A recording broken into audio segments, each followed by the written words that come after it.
চাওক অসমত বহু দিনৰ পৰা মই এটা ডাঙৰ চক্ৰ এটাক লক্ষ্য কৰি আছিলোঁ। সেইটো হ'ল যে মেডিকেল ইঞ্জিনিয়াৰিং আৰু CBSE পৰীক্ষাৰ আগত ল'ৰা ছোৱালীসকলক চেণ্টাৰ চেঞ্জ কৰাই দিয়া হয় আৰু কিছুমান নিৰ্দিষ্ট স্কুললৈ লৈ যোৱা হয়।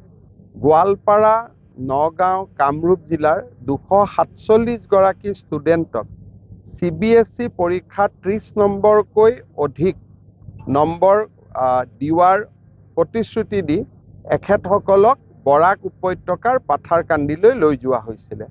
পিছত যেতিয়া তাতে সুবিধা নাপালে, ল'ৰা ছোৱালীখিনিয়ে হুলস্থুল কৰিলে, লাহে লাহে গোটেই চক্ৰটো পোহৰলৈ আহিছে। আৰু এইটো CBSEতে সীমাবদ্ধ নাথাকে, এইটো মেডিকেল এণ্ট্ৰেন্স পৰীক্ষাটো চলি থকা ডাঙৰ এটা ফ্ৰড এটা আমাৰ সন্মুখলৈ আহিব। মই আগতে কৈ আছোঁ যে এই মানুহজন বহুত ডাঙৰ ফ্ৰড হয়। His history is all about fraud. আমাৰ অসমৰ কিছুমান বুদ্ধিজীৱীক তেওঁ নিজৰ অধীনলৈ লৈ আহি এটা মানুহক বিপথে পৰিচালিত কৰাৰ প্ৰচেষ্টা ইমান দিনে চলাই আছিলে। লাহে লাহে কথাবোৰ ধৰাত পৰিব।